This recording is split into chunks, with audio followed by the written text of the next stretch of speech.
My personal brand makes me $500K per year and lets me sign $10,000 and even $20,000 clients from content. In this live masterclass, I'm handing you the exact system to build a trust-led personal brand that turns your content into clients on autopilot without going viral, running paid ads, or doing cold outreach. Take notes, let's get into the video. So we're kind of going to break this up into two main sections. First, we're going to talk about the brand, and then we're going to talk about the content. So the brand comes first. This is really where we do the positioning. We understand, who you are, who you're trying to speak to, and why your specific ideal client or ideal audience is actually going to want to follow you. And then the second part is, once we have that brand positioning, how can we create content around it and a content ecosystem that amplifies our message, that amplifies our authority, and ultimately shortens the buying cycle as much as possible, so someone can land on your page and then the next day decide to work with you because they've been nurtured enough from your content. All right, so we'll get into the brand. So a personal brand to me is three things. I think people overcomplicate this so much. At the end of the day, a personal brand is a trust builder, a traffic source, and then a conversion mechanism. It's not a logo. It's not how many followers you have. It's not, posting content even. It really is these three things. And so then I want us to think about a personal brand like a roadmap, like a timeline. And so I'll kind of explain this graphic here. But at the end of the day, you as a coach, if you want to attract the right clients who see you as an authority, who will pay you for your services, you are on the same timeline as your ideal client. On the left-hand side is what I call the anti-vision. So this is where you were. This is the life that you're working to avoid. And it's the same life that your client is working to avoid as well, right? So if you're a fitness coach, that would be like being unhealthy, being overweight, not having energy. So that would be what I would call the anti-vision. Right? On the right-hand side is what I call the vision. And so this is the life that you are working to arrive at or get to.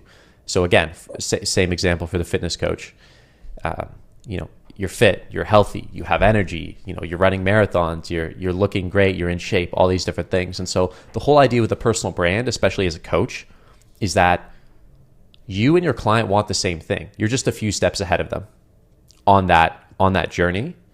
And so you can see that, you're on the right side, you're moving towards the vision. Your client is on the left side as I let in someone else here. And so the distance between where your client is and where you are, that's what I call the authority gap. And the whole idea is that our personal brand, the goal is to widen this authority gap, to increase the perceived authority that you have, especially as a coach. And the wider this gap is, the more that you can charge for your service, the more your clients and followers will see you as an expert, as an authority. And basically the faster you'll be able to grow your social media following, your personal brand, and also your business as well. So I want to talk about the three pillars of trust here, which are the three foundational feelings that you need to build with your brand and with your content to actually grow a personal brand that has a lot of trust and converts followers into clients. So the first is relatability.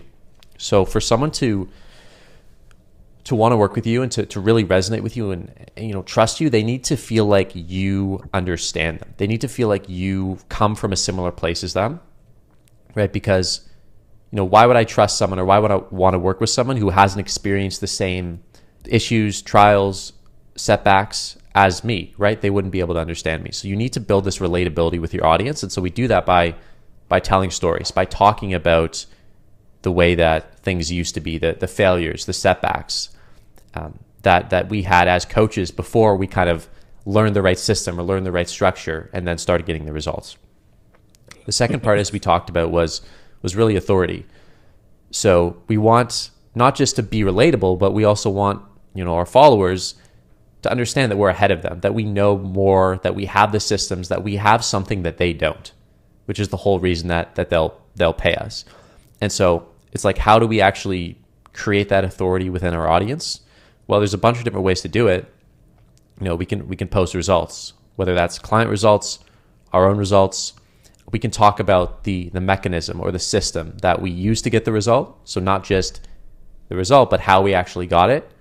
And there's a bunch of other ways that we can build that authority, but we need to have that in order to monetize the brand. And then the third part is what I call like inspiration. So once you're relatable, once you're seen as an authority, you also need to be an inspiring, person. People want to follow people who are going somewhere, right? You're not going to get followers if you're not leading people somewhere. So that's really what this inspiration part means. It's like we need to be talking about our goals. We need to be talking about what we're building, the mission that we're on, the life that we're trying to build for ourselves, because people want that for themselves as well. And they want to see that you can lead them to that place, to that promised land. And so that's really the third aspect of a personal brand. And so across content, across everything you do, every time you post a piece of content, I want you to think, is this building my relatability? Is this building my authority? Or is this building my inspiration? And this can be more than one at once. Like it could be building relatability and authority, but it needs at least one of these three things to actually be an effective piece of content for your brand. So I want to kind of make a distinction. Like the biggest mistake that I see coaches make is just posting information. They think, like if I just show people that I know more than everyone else, that I'm going to grow my brand or that I'm going to land clients. But that's not actually the case, right? People don't follow information. They follow identity. They follow people who they see themselves in. And so at the end of the day, tips, tactics, step-by-step frameworks, that's commodity, right? The information is out there. You can get ChatGPT to create a coaching plan for you.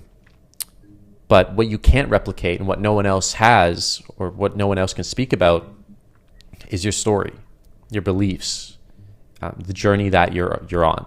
And so the whole idea with your personal brand is that we're not just sharing value.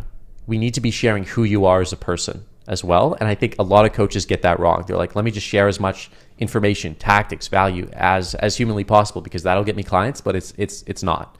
And so that's what I'm going to talk about later on in this presentation of like how to actually build a one-of-one personal brand that no one else in your niche, no other competitor can copy. Next, I want to talk about this concept of brand outliers. And so this is the framework that I used myself to grow, I think about 30,000 followers in like 2 months earlier this year in January. This whole idea is that because there's so much competition in your space, we need to find those things about you that are unique to you and impressive to others, which are basically what brand outliers are. And then talk about that in your content. So there are really two types of brand outliers. There are external brand outliers, which I'll give you, a couple examples.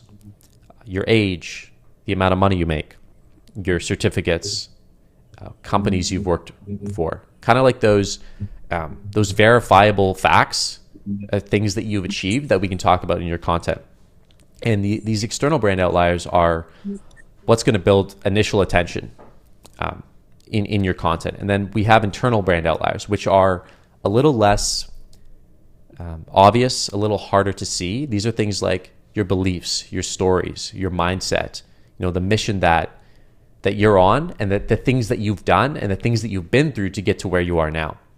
And that's not necessarily going to hook people in as much, right, as talking about, I make X amount of money as a coach, or, I have this shredded six pack and here's how you can get it too.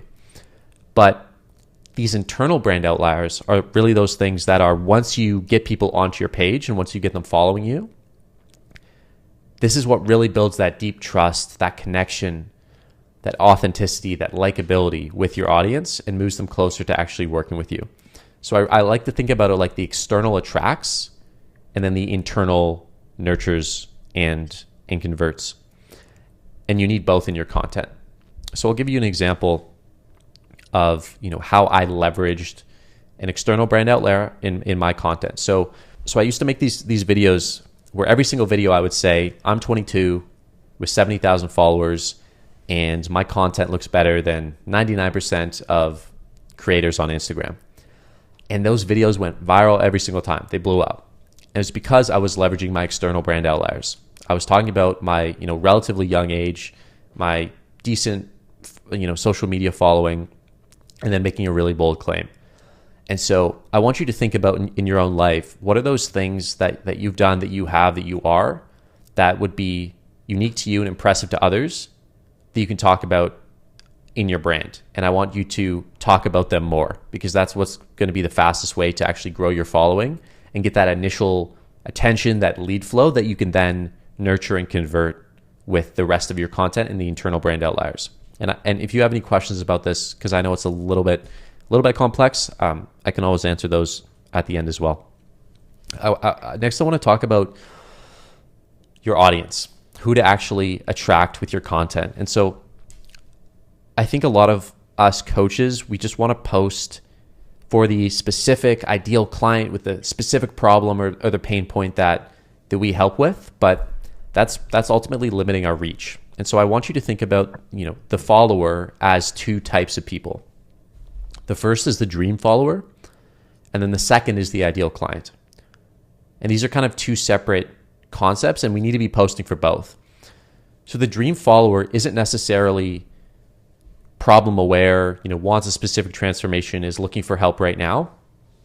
They're more people who will connect with your story, your values, your worldview. They might never buy, but they're a broad audience. There's more of them out there than your ideal client because there's fewer specifications.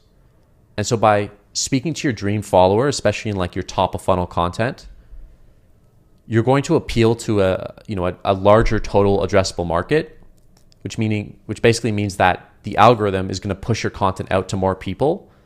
And then within that larger audience, those more viewers, because you're posting for a broader audience, there's going to be more of your ideal client. And so your ideal client is a version of your dream follower, but they're just a little bit more specific in the sense that they have this pain point, they're problem aware, and they're looking for help. And so, as I kind of said, coaches post a little bit too specific most of the time, which is why you're really struggling to get views and grow your brand.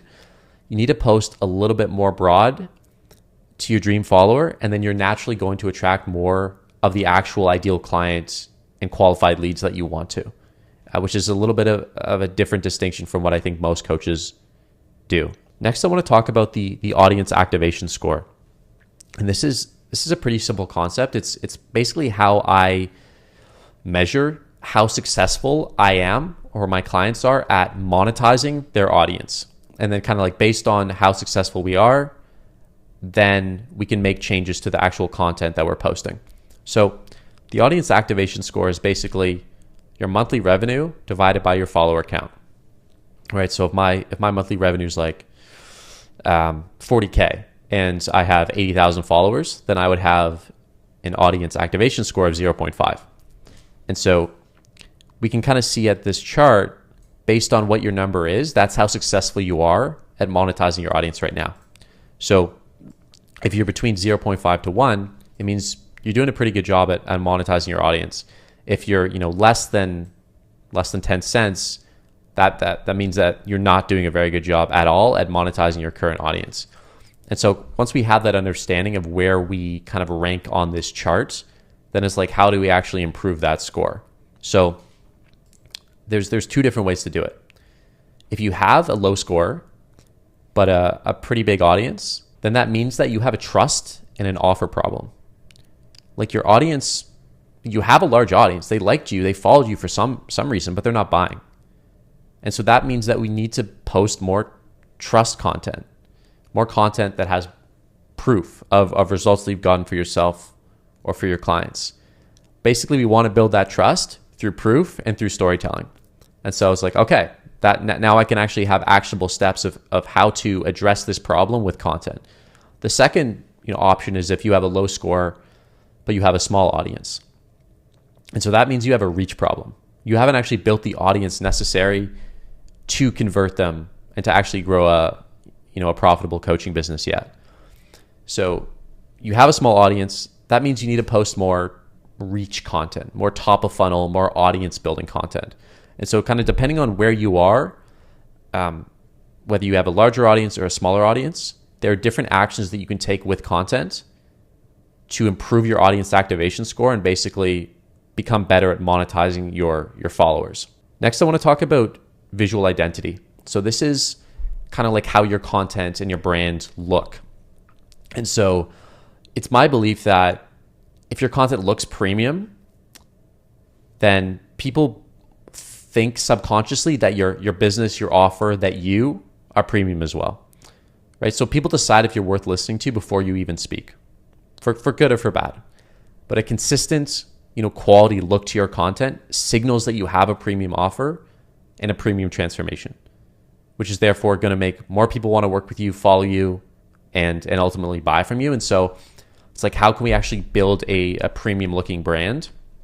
There's a couple different ways we can do that, but it really boils down to kind of like these 4 aspects: fonts, colors, image quality, and then associations. So, I'm not going to go like too into depth on this because it's kind of pretty self-explanatory. You want a couple main fonts. You want 2 to 3 brand colors to keep things consistent. You want the quality to look good, especially, if you have a high ticket offer, that becomes more and more important.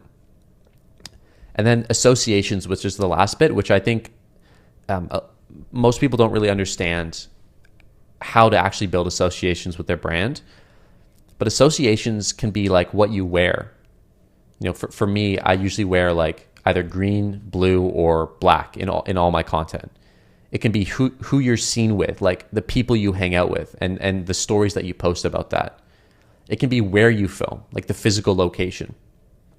Are you inside in a cramped apartment, or are you outside, in a grassy field?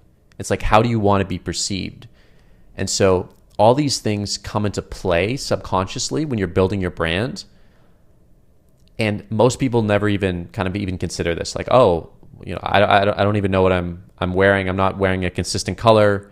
I kind of film wherever I can. You just need to be more systematic about the associations that you're actually putting out there with your brand in terms of colors, fonts, quality, the people you're seen with. All these different things contribute to that overall brand image and to your positioning in the market. And the whole idea is that consistency signals premium in terms of your brand, your offer, and the transformation that you provide, and therefore it's going to attract better, higher paying clients and grow your coaching business more effectively. Next, I want to talk about, IP and language. This is, again, something not a lot of people think about, but when you want to have an offer that's like, I'm coaching you through a transformation, it needs to be branded. It needs to be unique. It needs to be one of one. So for me, my process is called the Solopreneur System. And so I have specific inside that overall program, I have branded IP, I have branded processes that I take my clients through. And so hopefully you do as well, but you need to label and name your systems and your process so that you stand out from everyone else, right? You can share as much value as you want, but if you can create a program, a system that is branded, that has a unique name to it, you become the only place in the world that someone can actually get that system, get that process. And so they can no longer compare you to your competitors on price because you're not offering the same thing, because your thing is different, because it's branded, it has a name, and therefore it's slightly different than whatever your competitors are offering.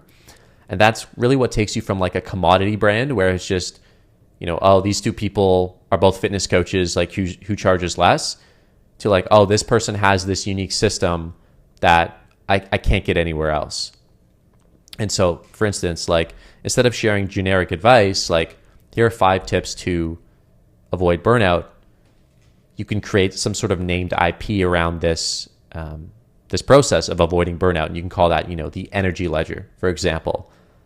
It's like name the method and then it becomes yours and no one else can, and people and potential clients can't get it anywhere else. So for instance, like my branded IP, I have the 4-hour content week. I have the authority gap. I have brand outliers. Those concepts are unique to me and you can't get them anywhere else in the market. So next, let's talk about content here. Hopefully you guys have heard of this rule. If not, I'm going to explain it briefly. It's called the 7-11 rule, 7-11-4 rule. And basically it says that in order for someone to buy from you, especially like a high ticket offer, a premium transformation, they need to consume 7 hours of your content across 4 platforms, across 11 touch points. And so then the question is, how can I make sure that people consume 7 hours of my content across 4 platforms and 11 touch points as quickly as possible? And really that's the whole idea with content and the content ecosystem that I'm going to talk about next. Because ultimately, no one's going to hire you. No one's going to pay you thousands of dollars after watching one post, one Instagram reel. But if they watch an Instagram reel, then they go to your YouTube, then they watch a couple 20, 30-minute YouTube videos, then they go back to your Instagram, then they see a story sequence, then they see results on your story, then they get an email from you. That combination is going to speed up the process so much more than if you're just posting reels on Instagram. And so that's really what this monetization ecosystem is all about. We need to be posting across these platforms, not just Instagram reels, but we need YouTube, we need reels, we need stories, we need a DM strategy, we need lead magnets, we need email, we need LinkedIn. All these different things are going to take again, as I talked about earlier, the buyer's journey from, potentially months to days.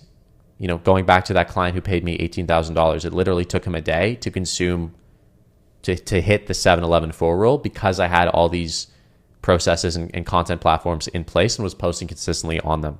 So next I want to talk about the 3 kind of types of content. There's audience building content, brand building content, and then client building content. Super simple. You want to be posting a mix of these.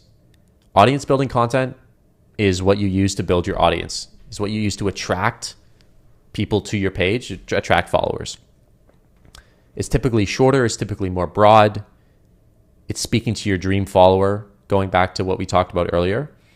Next, brand building content is like, once we have those followers on our page, how are we nurturing them? How are we taking them from following you for a specific reel to liking you, trusting you, relating to you, and actually wanting to work with you? And so that's really what brand building content does. And the type of content you post here is more storytelling stuff. Like who are you as a person? Talk about your mindset, your beliefs, the things that you've been through, the journey that you're on.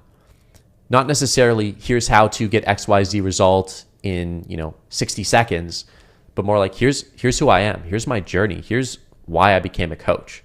Content like that, which is likely not going to get as much reach and views, but is going to do way more in terms of building that trust, building that authority, and moving people towards becoming, paying clients for you.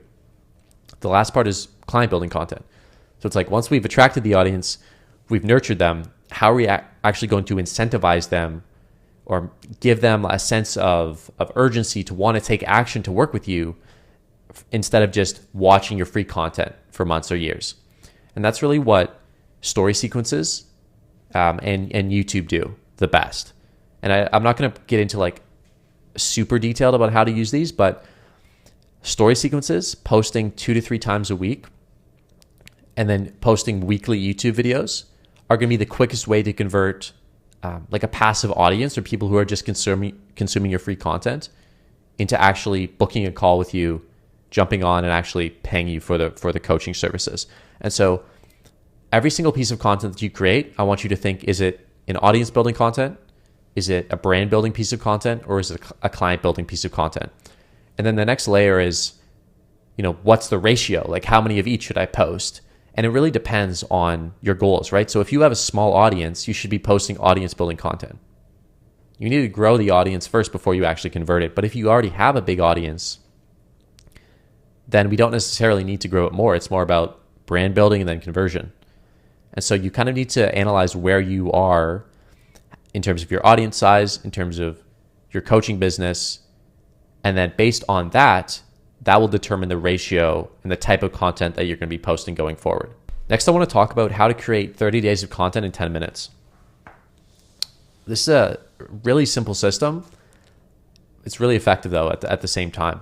So here's kind of how it works. you pick your niche, right? Whether that's fitness, whether that's mindset, whether that's content. Then you come up with 6 subtopics within that niche. So, for instance, for me, it's content. So it could be like hooks, scripting, ideation, monetization, whatever. Once I have those 6 subtopics, then I choose 5 different formats. So it's like, how are we actually packaging the content? And then it's basically creating a matrix. So for each subtopic, you create one piece of content for each of the 5 formats. And suddenly you then have 30 pieces of content. So one post every single day to post across platforms. So for instance, if I'm, a fitness coach, and one of my subtopics is like building muscle, like the different formats, one could be like a talking head video, right? So I'm looking directly into the camera. Here's how to build muscle in 3 simple steps. Format number 2 could be more of a like a comparison type of format. So basically comparing ways to build muscle, like a push-pull leg split versus an upper lower body split. And so suddenly we're taking this one idea that your ideal clients and audience care about, and then splitting it off into 5 different other videos. And so that's really the way that you can consistently post once a day across platforms.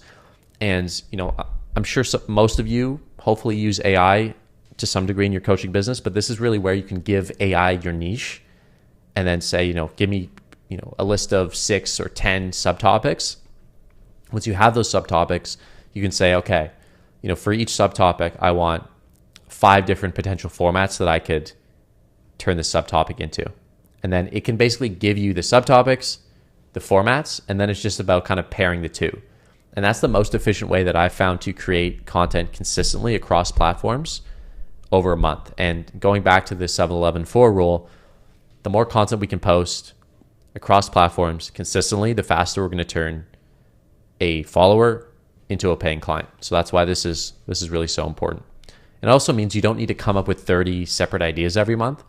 You can kind of just have 6 ideas or 6 main topics, and then just break them into different formats, which saves a lot of brain power as well. And then the question is, okay, what is the right format for me? Like, there's a bunch of different formats. Like, how do I choose the right one? Well, there's a formula for that. And so it's basically format equals authenticity times leverage divided by effort.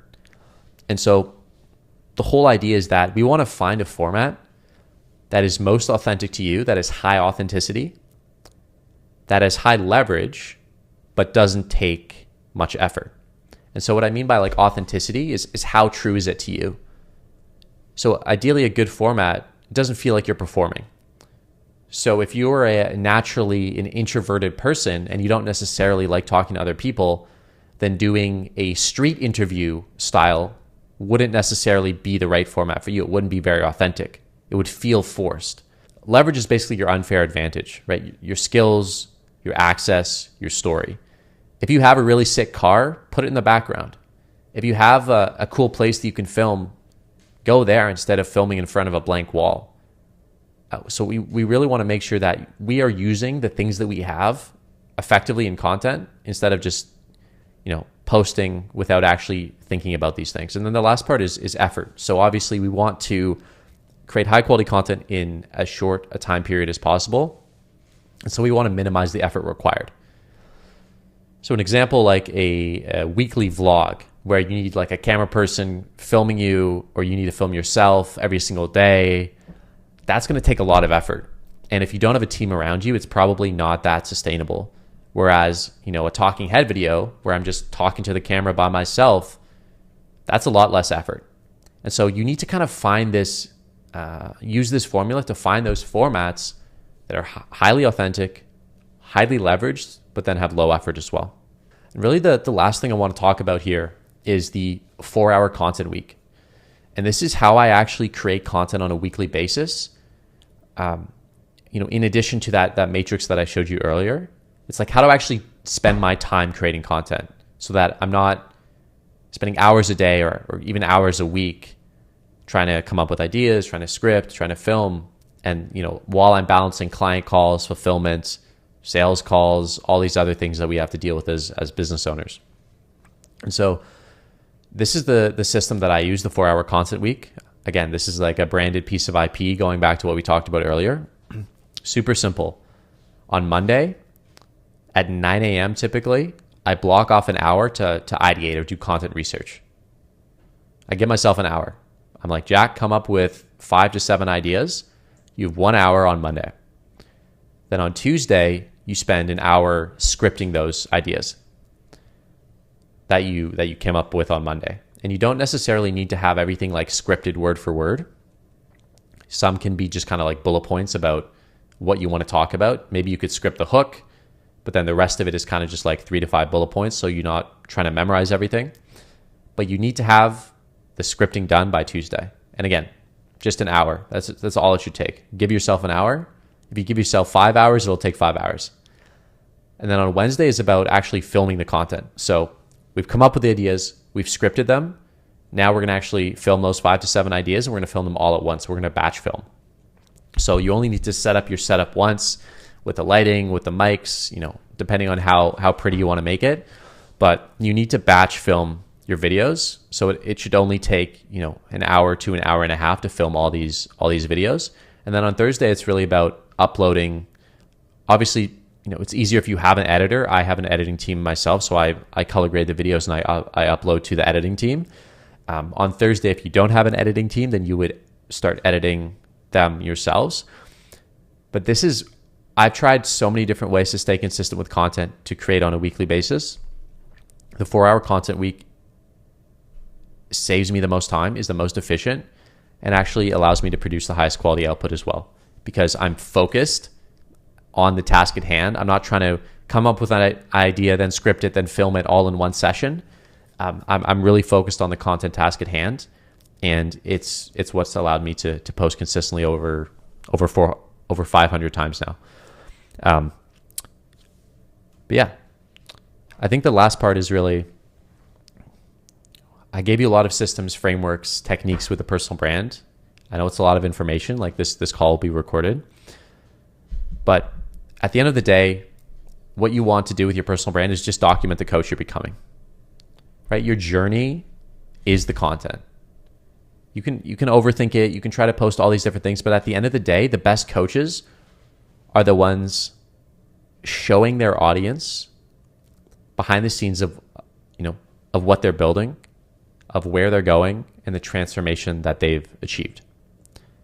I think at the end of the day, you want to lead with love. You want to post with love. You want to create content with love, as opposed to trying to overthink and try to get everything right and try to optimize everything.